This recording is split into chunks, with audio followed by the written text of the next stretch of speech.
The National Weather Service in Columbia has issued a severe thunderstorm warning for northwestern Calhoun County in central South Carolina, southeastern Lexington County in central South Carolina, northwestern Orangeburg County in central South Carolina, south central Richland County in central South Carolina, until 7:15 p.m. Eastern Daylight Time.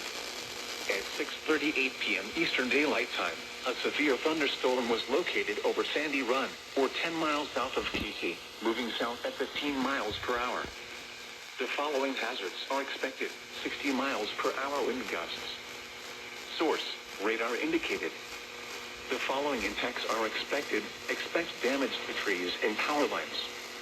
Locations impacted include Gaston, Congaree National Park, Sandy Run, Swansea, North, Woodford, New Zion, Silver Lake, and Lexington Acres Pond.